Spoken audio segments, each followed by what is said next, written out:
So, well, you reprogrammed that. I wanted to take the opportunity. You don't often get such a large captive audience.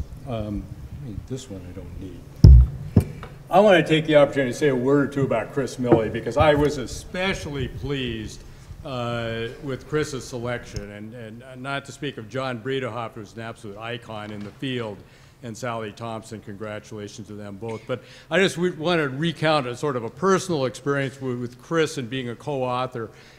I like to think that I'm reasonably careful with my writing, and some of my students may even think obsessive. A few years ago, I was contacted by Nature Geoscience and asked to write a small piece on land, waters, and sea level. And given my own record in getting papers, unsolicited papers, accepted by Science and Nature, I decided I shouldn't really turn this down. But I also decided I should go find somebody who actually knew something about the topic, and that was Chris Milley. So I set off to go write a draft. It's only 2 pages. How hard can it be to write 2 pages? I spent a week or so reading references and so on, and drafted something I thought was pretty good. Sent it off to Chris. Well, now I know what my students feel like when they send me the first draft of their paper. I'm not sure I could recognize a word that came back. And from talking to others, I know I've had the same experience. In Chris's writing, every word has its place and is carefully selected. Nothing is taken for granted. Chris is a scientist, and I really want to congratulate him and the committee on an excellent selection. Yeah. So let me just say one thing. Chris was an undergraduate at Princeton. They do teach him how to write. So I also think, before I launch into my talk, it's only fitting to say a word or two about Walter Langbein, and thanks, John, for giving some background on his contributions. Obviously, I can't begin to sort of review them. There is an excellent paper in WRR in 1996 by the late Jim Doog, which does review some of his accomplishments. And the one thing about them, I had the opportunity to give the AMS Horton lecture a few years ago and reviewed some of Horton's work. In common with Horton, remarkably broad. I think that is in the range of problems that both of them attack. I think one section in Jim's paper that's very interesting was the role of AGU in Walter Langbein's career. Pointed out that Walter's first paper was in the Transactions of AGU in 1938, happened to do with infiltration from stream beds. In that particular issue, aside from some meeting reports and other things, and keep in mind the Transactions was the only AGU publication in those days, Jim counted that about 70% of that issue was devoted to hydrology. All other areas of geophysics accounted for the remaining 30.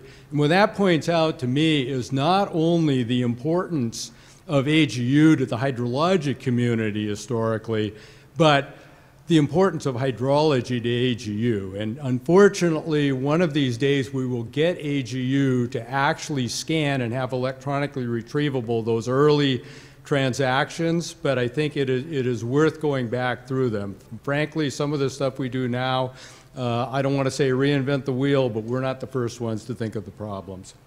Okay, moving forward, and Eric, I should start the timer, and I'm not sure where the switch is for that, so I'll let you do that. I do want to give credit where credit is due, and that's to my group, the smiling faces here, who are currently working with me. And in this talk, any work that originated at the University of Washington was done by one of these people or their predecessors. In this field, we're only as good as the people that we work with, and I certainly think that's worth remembering.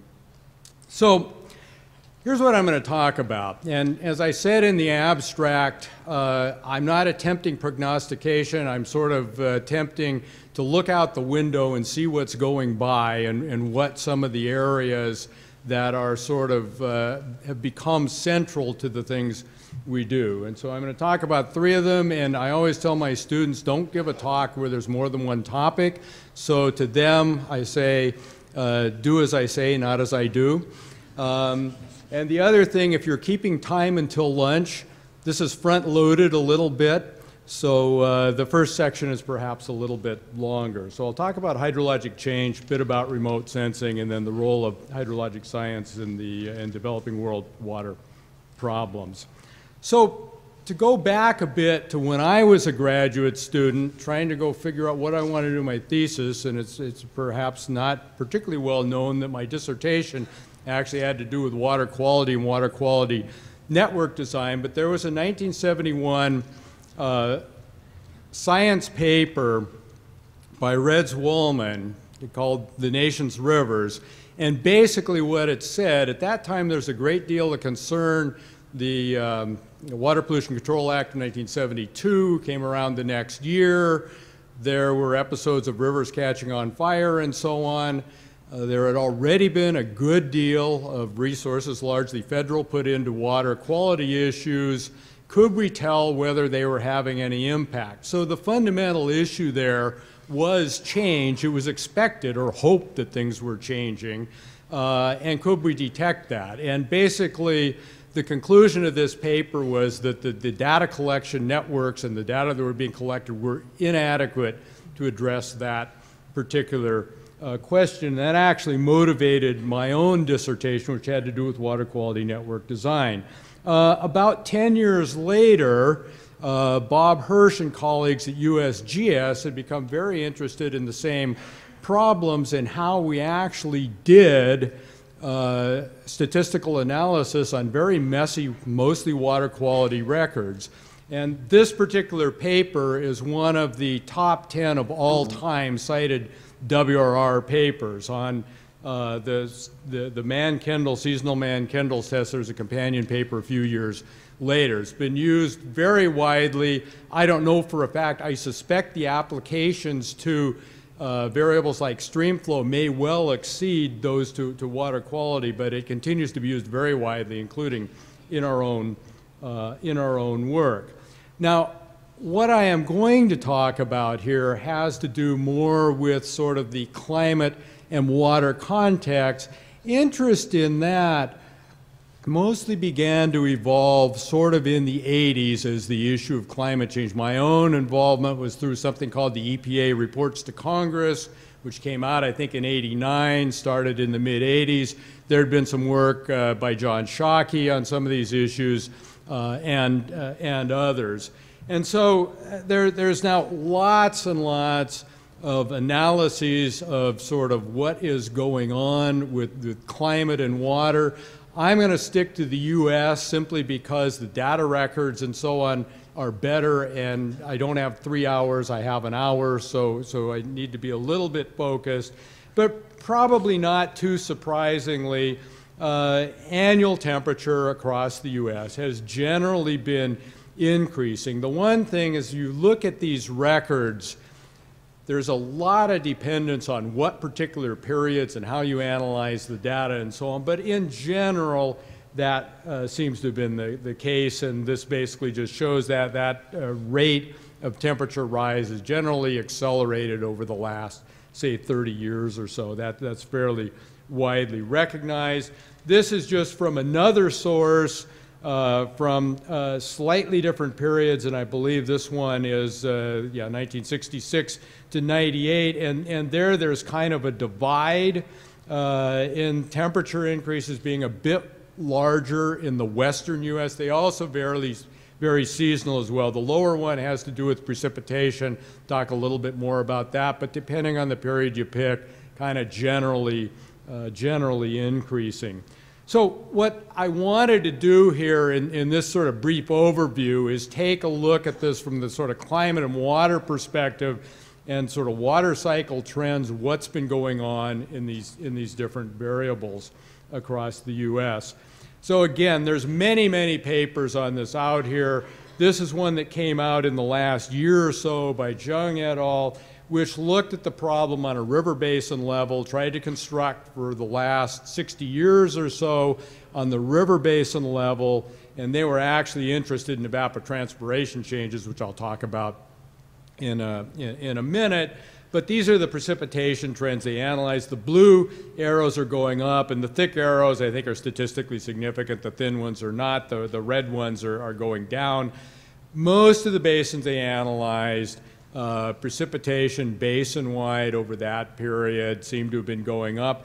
In the Northwest, my interpretation is it's a little bit different because the PDO, or Pacific Decadal Oscillation, shift in about 1977 or so is right about in the middle of that record where things sort of went from cool, wet to warm, dry. Whether or not that shifted back or not in the last decade or so is still a matter of sort of open discussion.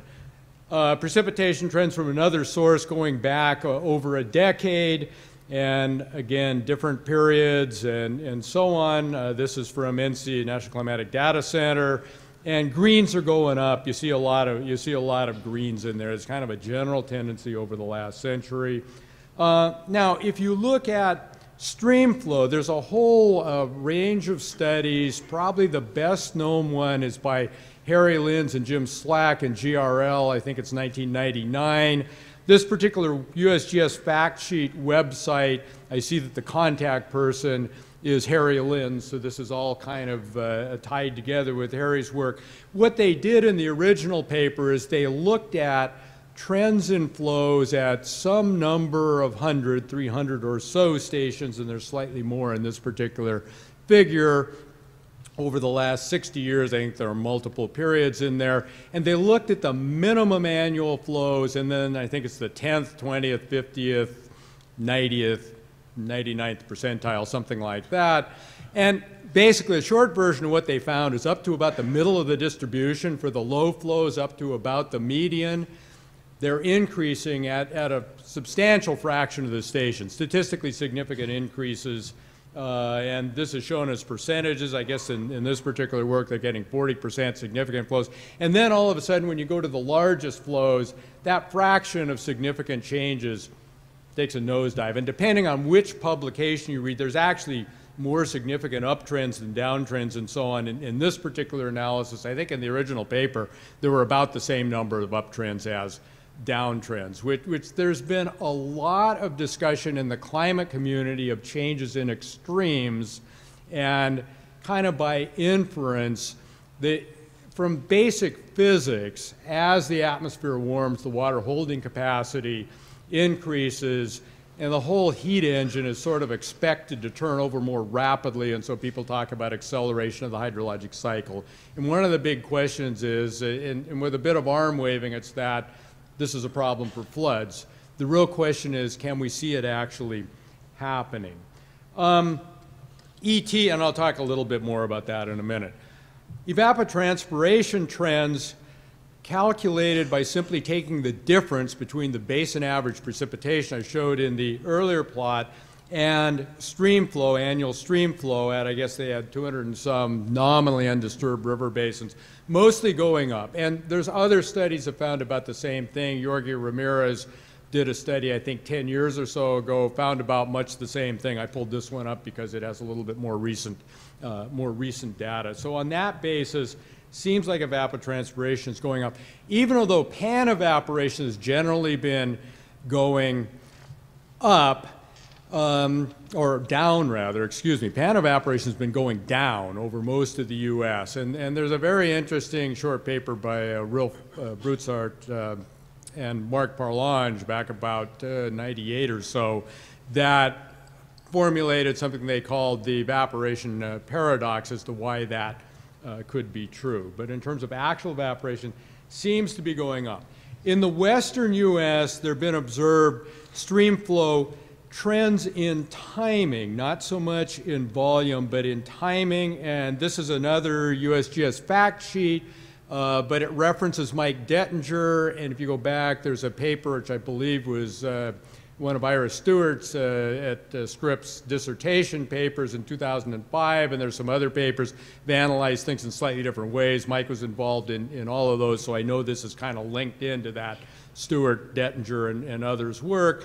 And it basically shows that measures like the centroid of timing, onset of snowmelt runoff, and so on have been moving forward in time over the over most of the western U.S., and in particular in stations where there's a substantial snow contribution to the annual water cycle. And it turns out, interestingly, there's been, I believe the Stewart paper analyzed basins where they were more coastal basins without substantial snow, and it actually turns out the trend's going the other way. So it seems pretty clear that this is a snowmelt signal.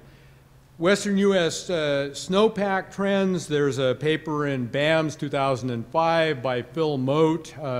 I was actually involved in that particular study, and as many of these studies I've been involved in, my role certainly was not crunching the numbers. It was to tell Phil, you know, we really need to look at the data instead of just climate model studies and see what's actually going on, and Phil burned the midnight oil to actually do that. And it shows that over most of the western U.S., snowpacks have been going down, and there's some other work in there that show that this is most prevalent at the lowest elevation stations, not nearly so much so at higher elevation, colder basins. So moving on to extreme precipitation, what's been going on? This is from some work by then postdoc of mine, Vimal Mishra, who was actually looking at the 100 largest U.S. urban areas, but it turned out that the trends seem to be mostly climatic. MP1 is the annual maximum daily precipitation. PI5 is the sum of the 5 largest events each year. NP90 is the number of events exceeding the record-long 90th, the 90th percentile calculated from the entire record. Those things all have more or less similar patterns. Preponderance of uptrends across these locations. Again, the locations were picked to be the 100 largest U.S. Urban areas. And to be honest, H-NH and PN, I don't remember exactly what the variables were, but they have the same general pattern. Now, it turns out there's a recent paper by Westra and others, Francis Fears being one of the authors, that came out earlier this year in Journal of Climate. And what they did is they did basically likelihood ratio tests between the annual daily maximum precipitation distribution and global mean temperature across the U.S., and there's 1,000 or so of these stations. The ones that are statistically significant get colors. And so the reds are the ones that have a statistically significant apparent relationship with the global mean temperature. The blues apparently going the other way, and the blacks not statistically significant. The blacks are certainly the large majority of them, but of the ones that have statistically significant trends, there's a preponderance, about 3/4 of them are going up. So it kind of suggests that something is going on with the extreme precipitation. On the other hand, Bob Hirsch has been looking at this issue from the standpoint of the extreme stream flow maxima, and he and Ryberg have a Hydrologic Sciences Journal paper, came out last year, where they do something. The method is a little bit different, but it's somewhat similar to the previous study, but instead they just looked at the annual maximum flood in each year over a period, which I should have noted there, but it's about 50 or 60 years, and tried to see what was going on, and the answer is not much. I mean, when you break them up by regions, some regions it seems to be they seem to be increasing perhaps a bit in the Northeast, but other regions, particularly in the West, they're not, and overall it's more or less a wash. There's not much going on there. So I guess the other person who's looked at this is Rich Vogel, who analyzed a large number of stations across the U.S. He simply fit a log normal distribution with a time varying, and I believe it's the location parameter, and then looked to see where the time-dependent term was statistically significant. Turns out that it's significant in about 10% or so of the cases, but when you look at those, they are mostly in places where there seems to be an urbanization effect. And in fact, part of this study, there's like 14,000 or so records in one part of this, he also took a subset of USGS gauges, which nominally are supposed to have undergone minimal disturbance. And of course, that's really difficult to go identify those and be sure. But what happens in those minimally disturbed ones, that the so-called amplification factors, or the time-varying term, shrinks way down. So it seems to be that most of what's going on with floods is actually a land use and not a climate signal, whereas the precipitation extremes seem to have some climate signal. And I think sort of an obvious conclusion here is notwithstanding some of the things we hear from colleagues in the climate science community, we're not really quite sure what's going on. And I think there's some detailed work probably needs to be done with coupled modeling to try to unravel this whole puzzle. So another thing I decided is that I had the water balance equation up there, and so there's a storage term. And so, okay, Jay, I should really say something about storage. So, you know, when you need to know something anymore, what do? You Google. So I Googled something like US groundwater trends. And so what came up were two papers. In fact, I think they were next to each other on the Google list, one of which I was aware of but hadn't actually read, by Jay Famiglietti and Matt Rodell, Science, earlier this year. And another one, which I wasn't even aware of, was by Wilf Broussard about 3 years ago, looking at groundwater storage trends across the eastern part of the US. And the methods are basically completely different. The Famiglietti and Rodell paper used GRACE data, and GRACE is Gravity Recovery and Climate Experiment. It's a satellite mission. It's actually parasatellites. I'll talk a little bit more in the section on remote sensing. And their results, and these are actually our reproduction of their results using slightly different variations of the GRACE data, but they more or less match, certainly in terms of broad patterns. And I do want to thank Liz Clark and my group for pulling together the analysis on this. And then Wilf was good enough to send me the results of his study, which are plotted with slightly different color schemes. But the first thing that I noticed when I looked at these data were that I'm seeing centimeters per year in the GRACE results, and I'm seeing millimeters per year in the Broussard results. Now, the Broussard results, I should say, come about from looking at stream flow records and basically inferring from the recession analysis, and particularly in late summer, what the storage would have been to support that rate of recession using kind of Bouzinès type of approximation. So they're two completely different data sources. They both, over kind of this eastern, southeastern part of the country, seem to show increases, and we replotted. The original Broussard paper has 40 or 50 years of data, but the GRACE data are only the last 10 years or so, and there's a little bit of a problem in that Wilf's analysis ends, I think, in 2007, probably because that's when, at the time the paper was written, the USGS records ended, whereas the GRACE stuff goes through 2012, but the GRACE stuff doesn't start till 2003. So we cheated a little bit, and they don't quite overlap, okay? So, you know, when I look at this, the big picture here, to me, is this order of magnitude difference. In fact, it's even larger than an order of magnitude. And so the question is, and there's some implication, I think, in Jay's and Matt's paper, although they're a little bit careful in how they talk about total water storage change, but there's also discussions of groundwater and how it might play a role, and there's been some tendency to attribute some of the GRACE stuff to groundwater changes, but if the groundwater is an order of magnitude less, sort of what's going on here. So what we did, it turns out at the University of Washington, we run something called a surface water monitor, which up through the previous day runs 5 land surface models over the continental US at 1/2 degree spatial resolution.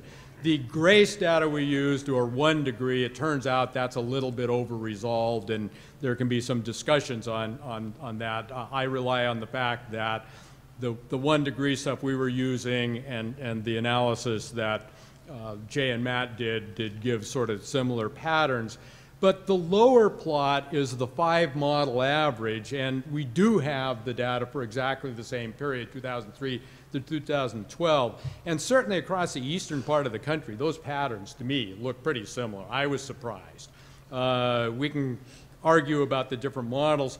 The one thing we see, though, is that the magnitude, now there's not an order of magnitude difference, but there is about a factor of 2 difference in those two sort of reproductions of the trends.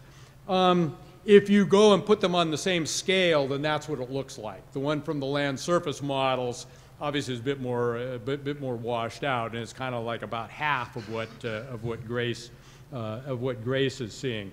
So the other thing I want to look at, I said, you know, we're going to get an argument over trends because the time periods don't match and so on. Let's just look at the scale of variation, sort of residual from trend lines, which I was pretty sure would show about the same thing, and they do. If you go now and take the entire period of record from Wilf's stuff and fit a trend line and then take the residual from it, you get variations that are of order a little bit less than a centimeter. And if you do the same thing from the Grace data, and actually it turns out the land surface model stuff as well, you get something that's going up to sort of 6 centimeters or so. Again, it's more or less an order of magnitude difference in sort of the scale of variation there. So my conclusion out of this, which really shouldn't be a conclusion, it's only to raise the point that I don't think we quite understand what is going on in terms of the relative scales of variations and the sources of those variations in the subsurface. And I think there's some good work to be done there to unravel that.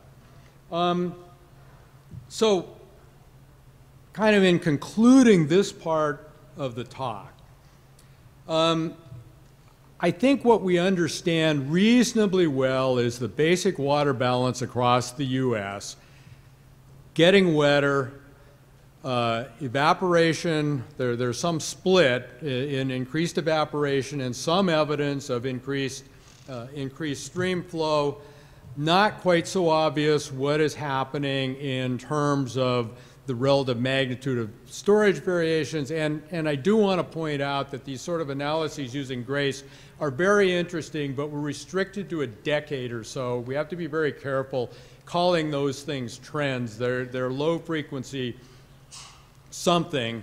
We don't quite have that pinned down. Some of that, more years of Grace data, I think will help. But we kind of understand that. We don't understand the extremes very well.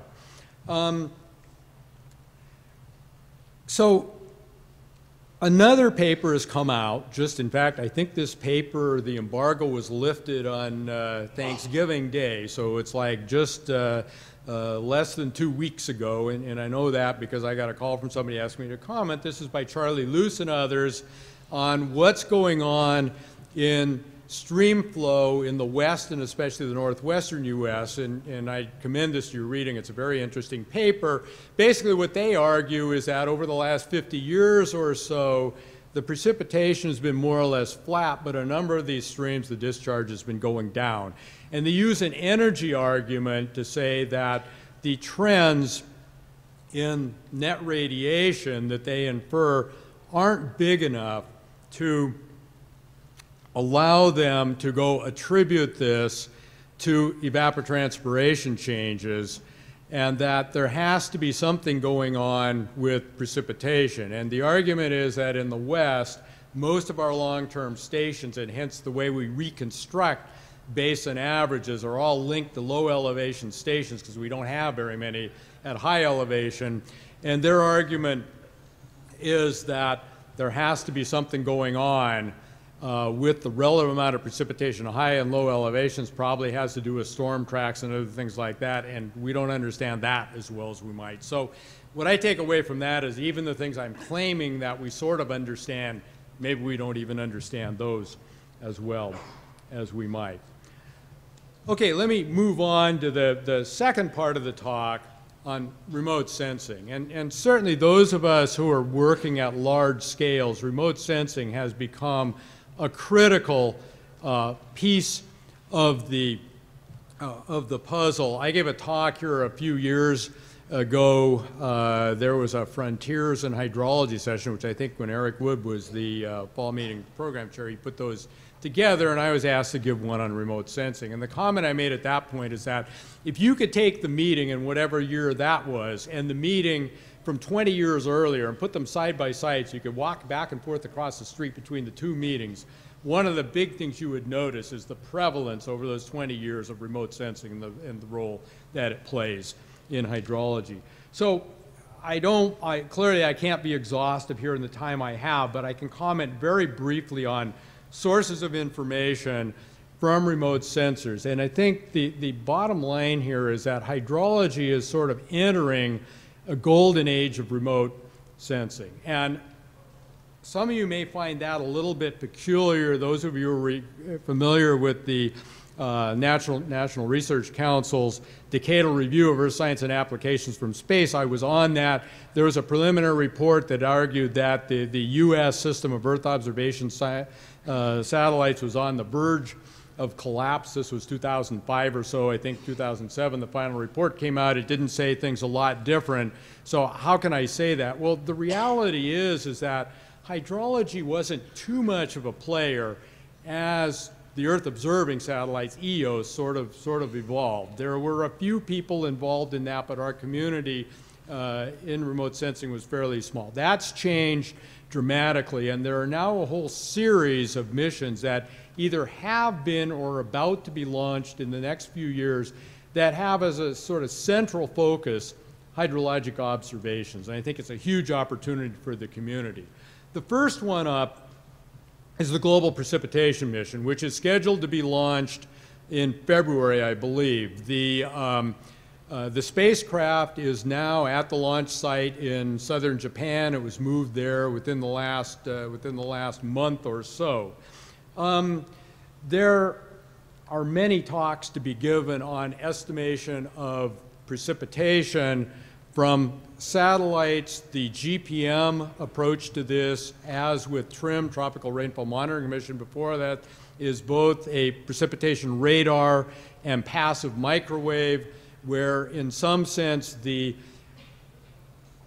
radar advises the algorithm that uses the more frequent and multi-satellite passive microwave observations. What this visual is about is we've, in particular Tian Zhao and my group, have done some work looking at a satellite-only product that has been put together primarily by the NASA group, and one that is constrained to rain gauges at the monthly level. And the reds and blues are places where one is drifting relative to the other, and I can't remember which one is subtracted from the other. If it's not, there's no significant drift in about 12 years or so of record. It turns out that's actually gotten a lot better in this particular product. It's also the case that in this most recent product, so-called TMPA, TRMM Multi-Satellite Precipitation Analysis, that they have done a reanalysis so that they've used the same algorithm over the entire period of record. This is something a number of us have argued about for years, which is critical to hydrology, to try to control things that we have some statistical characteristics we can identify. SMAP is the Soil Moisture Active Passive. That is a radar and passive microwave mission that is scheduled for launch late next year. I won't go into the details there, but there's a long history and very active community in the U.S. that has been behind this. There have been many ups and downs, but SMAP has made it over the various hurdles. The products you get are the upper some number of centimeters of the soil column, and that's one thing. That is one thing that's important to remember, and there are a lot of trade-offs in there that have to do with antenna size, wavelength, and spatial resolution. They're using radar to more highly resolve than what you get from passive alone. There's another European mission launched in 2009, SMOS, which is already putting out data, and there are people in this room that are very actively involved in analysis of those data. So soil moisture data are beginning to become available that presumably are usable in our models. Core H2O is a concept for an active-passive mission from the European Space Agency. Turns out this mission was not selected. It got down to the sort of last cut where 3 missions had been carried forward through about 3 different steps. But there is a community out there that is pushing to go deal with the snow problem. There is also a working group that Matt Sturm leads in the U.S. To sort of carry this on, and for a variety of reasons related both to science and water resources. The snow issues are critical, and snow water equivalent in particular.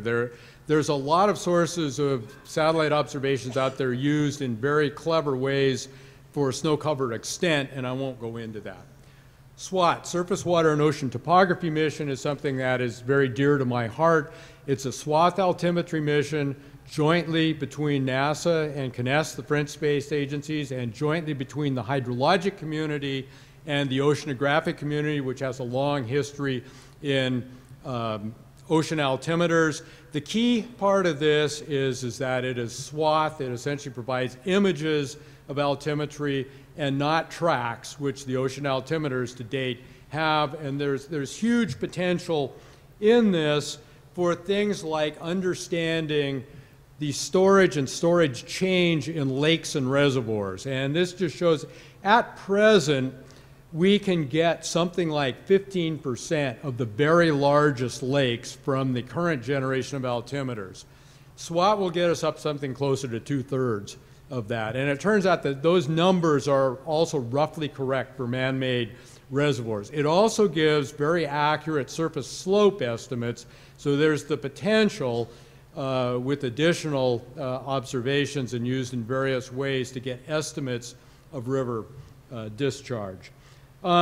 GRACE. So I talked about an application of GRACE to subsurface storage in the U.S. Basically what this is, it's a pair of satellites, and it's able to detect from differences in the path of the 2 satellites, very small differences in the gravitational attraction. It turns out that most of that, over sort of months or sub-month timescales, have to do with water in the atmosphere at the land surface. And I'll be perfectly honest and say, when this concept was being discussed, the resolution is quite coarse. It's sort of order of 100,000 or so square kilometers. And my initial feeling was 100,000 square kilometers, that's too coarse to really do much. There's been sort of a flood of analyses, papers, and so on come out of this, and it's really our first observations that give us something to tie total water storage to. Now, you still have to back out the terms somehow, and as this earlier example showed, just how to do that remains an open and not entirely resolved question. The satellite has been important enough that a follow-on mission is slated, and the numbers I saw was 2016. I'm not sure if that's accurate or not, but that has been moved up to provide a continuing record of GRACE data. Evapotranspiration, one of the other obviously key terms. There's no dedicated satellite for this. Most algorithms are using some variations of surface skin temperature, some vegetation index, downward solar radiation, and perhaps albedo. All of those in various combinations can be obtained from satellites. Landsat 8, launched earlier this year, has a thermal imager. There's a long history on that, which I won't go into.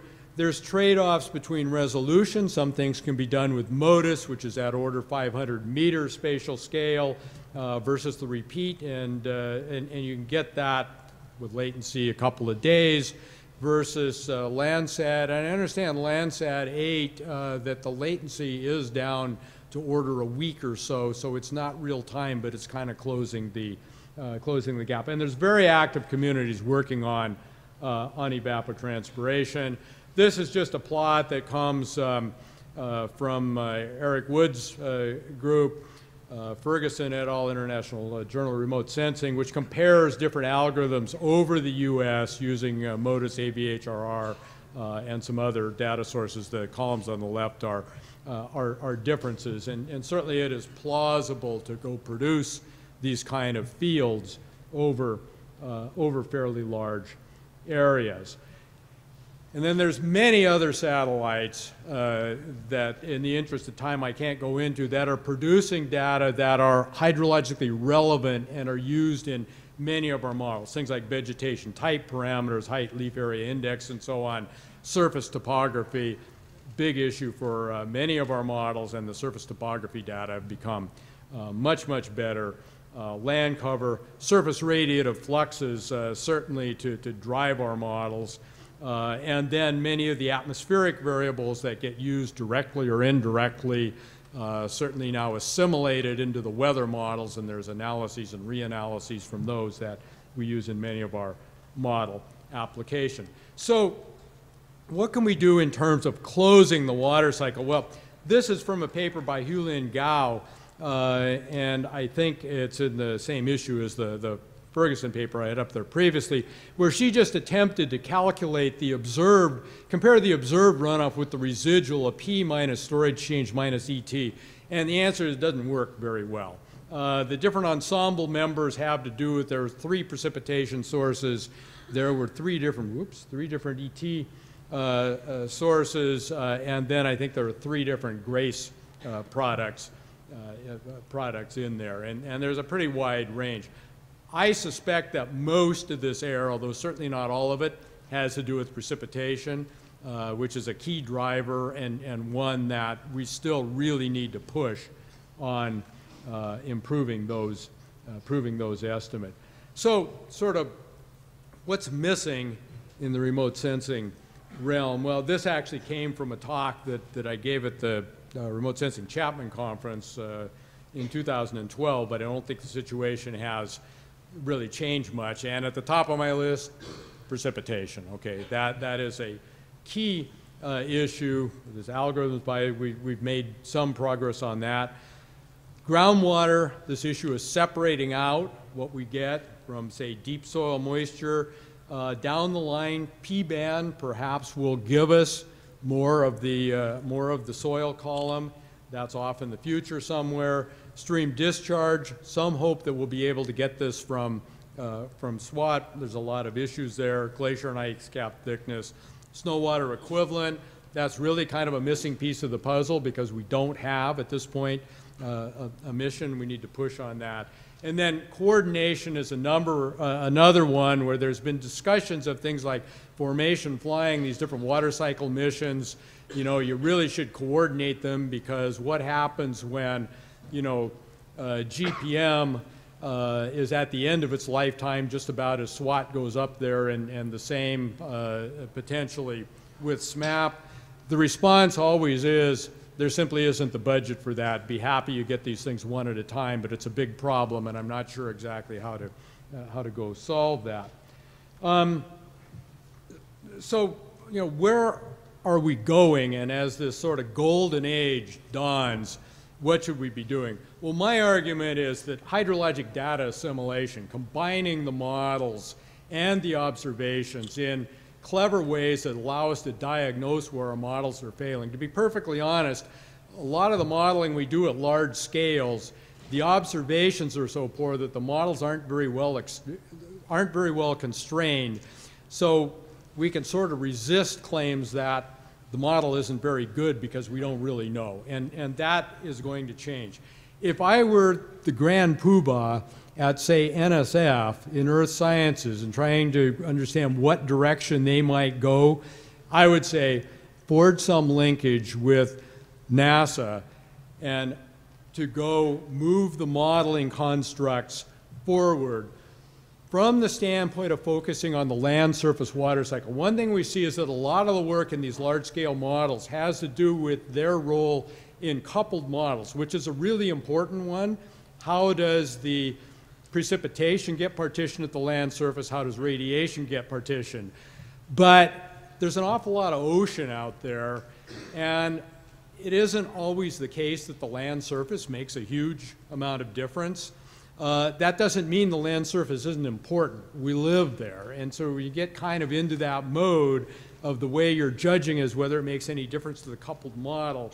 Something isn't quite right there, and I think a change in that focus is important. More focus on managed systems. I mean, certainly for years, many of us, and certainly me, want to go do a study. We're looking for a basin. We go to the USGS records, and we find that in the comments part, it says there's a big reservoir upstream or a lot of diversions. It's like, no, I'm not interested in that. Give me one that's not so complicated. The reality is that those management effects actually are the signal that we should be looking at. And then finally, coupling in sort of the biogeochem and water quality aspects is something that is really sort of in the infancy and something I think we need to work more on. Okay, so in my last 10 minutes or so, I want to talk a bit about the role of hydrologic science in developing world water problems. And so let me just recount, I've gotten involved in quotes, I guess, because of some activities across our campus and desires to link in with our global health department, and there's a lot of interest from students in this area. I've always grappled a little bit, though, with where is the intersection. So we had a speaker, and in my old age I don't remember names very well, but gave one of our named lectures in our department at University of Washington last year. A very flamboyant guy who's doing obviously some excellent work, more from the engineering side, in developing world, Africa in particular, and a lot of it related to water. And he made some comment that 3/4 of the pumps in Africa don't work. Okay, it's like 3/4. So I did a bit of Googling. I was like, can I believe that? Well, it turns out that you can find some studies, and the correct number, which seems to be supported by a few studies, is around 1/3. It's still a huge number. Okay, so the question you come to is that we're hydrologic scientists. What role does sort of solving differential equations or running complicated models have when 1/3 of the pumps don't work? Well, probably not very much is the reality. I mean, that's a different kind of problem, and that's always been something that's left me, is there a role at all?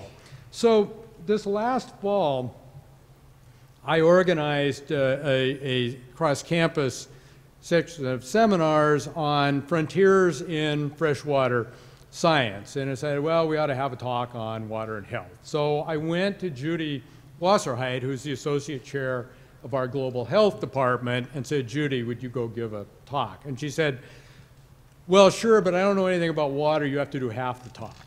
It's like, okay, great. What I really want is someone to give a talk. I don't want to, give half the talk myself, but okay, half a talk is better than none. So I put it off for a while, and then she was good enough to say, maybe we should talk about what we're going to talk about.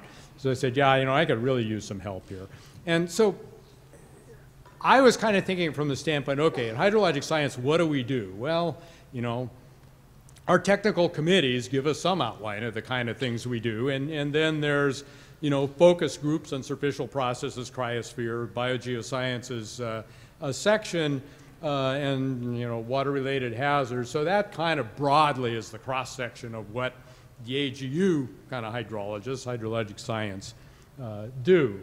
And so what Judy was good enough to do is say, why don't you think of it this way? Here's some problems that we kind of deal with in the health community. Waterborne diseases and their relationship to surface water. Anything you can say about that? Non-communicable diseases, which, as I'll say, drought certainly is one of the elements there. Toxin exposure, which is something I don't know much about, but there are certainly people in this audience who do fate and transport work. And then injury, which gets us back to natural hazards. And so sort of put in that context, it was possible for me to identify a few areas. And I do want to emphasize here before I go into this, there are people in this audience doing very good work in the water and health area. It's a growing area. It's an area that I think AGU can foster. And one of those people isn't me. So I'm only attempting to go sort of highlight some areas here. And if it seems naive, please feel free to correct me. So what are one of the big problems we have in sort of doing anything in hydrologic prediction in the developing world? Well, data. Real quickly, it comes down to data. If you look at the Global Precipitation Climatology Center, their product and the density of gauges, really small in places like Africa, significant chunks of South America and Asia. Clearly that's a problem. Global Runoff Data Center, same thing. There's a bunch of caveats. This has to do with the end date for their records, and so blues, I think, are the ones that are like the US, since they can suck it off the website and get within sort of 2 or 3 years of current. But there's an awful lot of this stuff, former Soviet Union and then much of Africa. If there are records at all, they're many, many years out of date. So huge problem with the runoff data as well. I talked about the satellite precipitation data. That clearly is one. It has a lot of problems, but you do get it basically everywhere and more or less time continuously. Again, SMAP talked about before, but as soil moisture data become available, satellite sources probably fit into the scheme of things, and when SWAT comes along, probably as well. But what it, in sort of my view of the world, it says this remote sensing stuff is especially important in the developing world where we don't have good data on the ground, and it allows us the potential to do something. It is getting better. Non-communicable diseases, as I mentioned, drought prediction. This is from a product that Eric Wood and Justin Sheffield at Princeton have put together, showing a drought index over Africa. They run this with a latency, I think it may be about a week or so, driven by satellite precipitation data, but they're able to sort of update this thing and reconstruct historic information. And there's also some simulated discharge, which is model output, not terribly well constrained at this point, but there is the potential to do some of this with satellite products. I'll talk a little bit more about that in a minute. Again, toxin exposure, not my area, but there's a huge issue in the developing world, including a lot of stuff, frankly, in the developed world we don't use anymore that shows up there. Where this stuff goes, how it moves through the environment. There's talents in our community to sort of address those kind of problems, probably also using sort of creative data sources that are different than what we would be able to use, say if we were working the problem in the US. And then natural hazards, droughts I just talked about, floods. One thing that is happening is that there is an evolution towards the capability of doing global flood forecasting. There's a project between European Center for Medium Range Weather Forecasting and the Joint Research Center, the EC Joint Research Center in ISPRA, doing some very interesting work, running hydrologic models globally and producing flood forecasts in real time. And we produce weather forecasts everywhere in real time. There's really no good reason that we can't do flood forecasting. Of course, there's an issue with constraining, which largely become model predictions, but I'll show in a minute there already are some sources of remote sensing data that, especially on large river floods, which is where the greatest loss of life and property is, that they can already be constrained to some extent.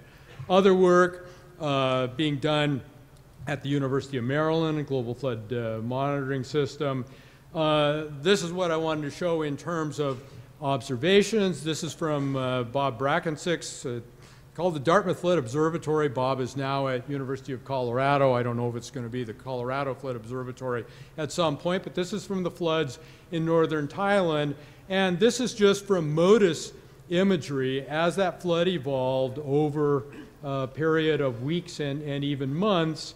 And this is sort of mostly the recession. There's actually, there's 6 or 7 of these images in there, and in the interest of space, I took out all but 3 of those. But those sort of extent images conceivably could be used to go constrain a river hydrodynamic model coupled to a hydrology model, and data assimilation has to be a key part of that. But this is something where we have the talents and there is the opportunity to do some work on this. So, I mean, my closing thought in this area is that we really need more thought on the intersection between hydrologic science, the physical process understanding, modeling, prediction, observations, and these kind of problems that the developing world faces. The sort of stunning statistic that many of you are probably aware of is that something like 500 million people have an inadequate source of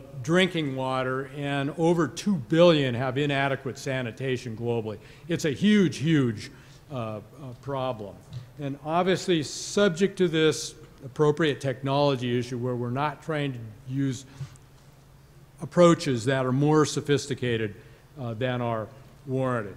So to summarize what I've said overall in these three areas, understanding hydrologic change, I view it as a central charge to the community rather than an irritation, so that we're not kind of looking for sites to study that everything is sort of well controlled, and we're actually trying to study what the nature of the changes and causality to the extent we can.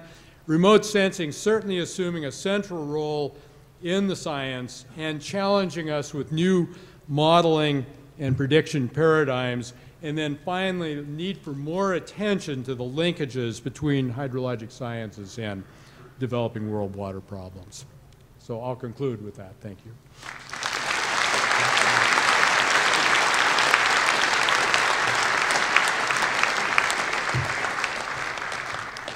Thank you very much, Dennis. Dennis said that he would like, if people are interested in offering questions, that he will try to answer them. I suggest there is an aisle microphone here, and that if people want to, they should line up there so that the questions can be heard by everyone in the room here. It's a big room. So if you feel like you don't want to ask Dennis a question, please make your way up to the microphone. I believe it's on.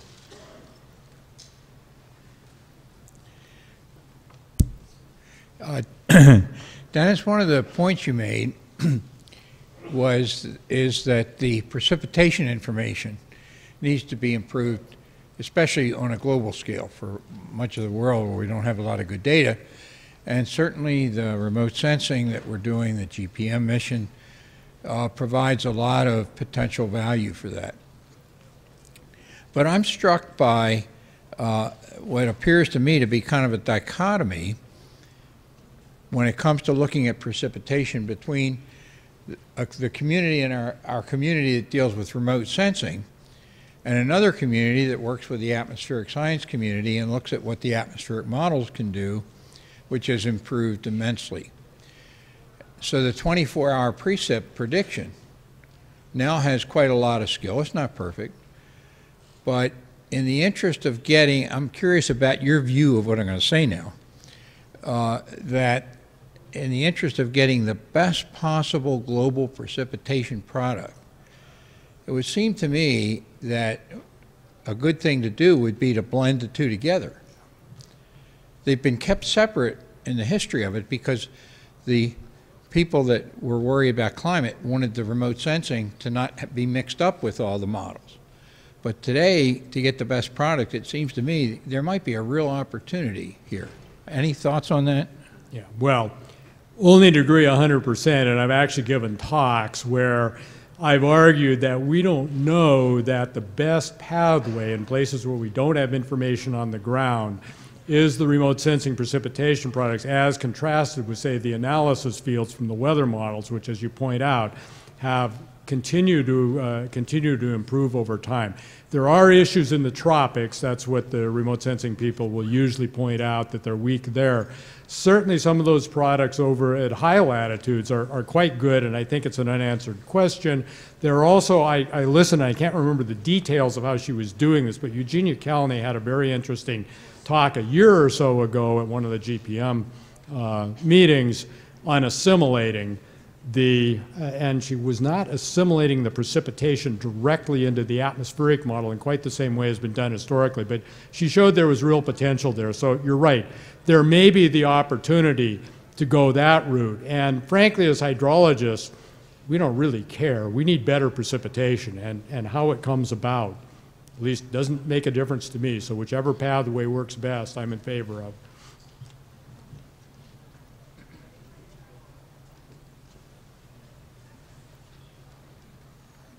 Thanks, Dennis. I enjoyed that. You didn't really say it, but I think you made a great case for the need for these new classes of integrated hydrologic models that fully include not just the soil moisture and the surface processes, but the bona fide groundwater system. And a great example of the need for that, I think, is in some of the paradoxes that you presented. So you had a number of conundrums or paradoxes about conflicts between trends in precipitation and stream flow. And one missing ingredient there might be the fact that in many basins around the world, there's a strong trend in declining low flow or average annual flow due to groundwater pumping. And if you exclude the effect of that groundwater pumping on one of the biggest water stores, the groundwater, I think it's going to be very difficult to tease out these other, surface observable trends. Yeah, thank you. I mean, that's an excellent point, and the whole issue of in what way to include groundwater in sort of our land surface models is really a critical one. What we're lacking, I mean, there has been some good work done out there, but there's not nearly enough people working on it, and we don't have the groundwater community entrained as much as they should so that we have credible models over large area that represent groundwater as best we can, which in fact then would allow us to get at some of these issues that I brought up earlier. So, well, let me just say, I think it's easier to upscale the groundwater than the surface water. And there are models out there, and there's a number that are evolving in a very positive way. Yeah, some of it is a socialization issue of getting the communities to talk together and pull the pieces together. Hi, Dennis, congratulations. I have a question on the last topic.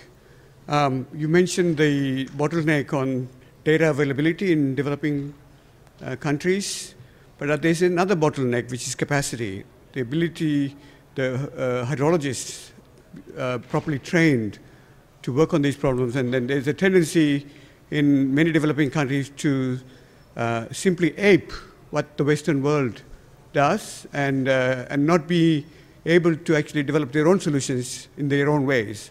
I think this is a fundamental problem. So it's not just what a GU community sitting here can do there. I think there's a need for us to also think about that issue and build up that capacity. Yeah, thanks, Steve. I mean, that's an excellent point, and I couldn't agree more. I mean, there's sort of a history of solutions that got developed elsewhere and sort of being dropped on communities not being adopted, and working on that aspect of the capacity building is critical for our community as well.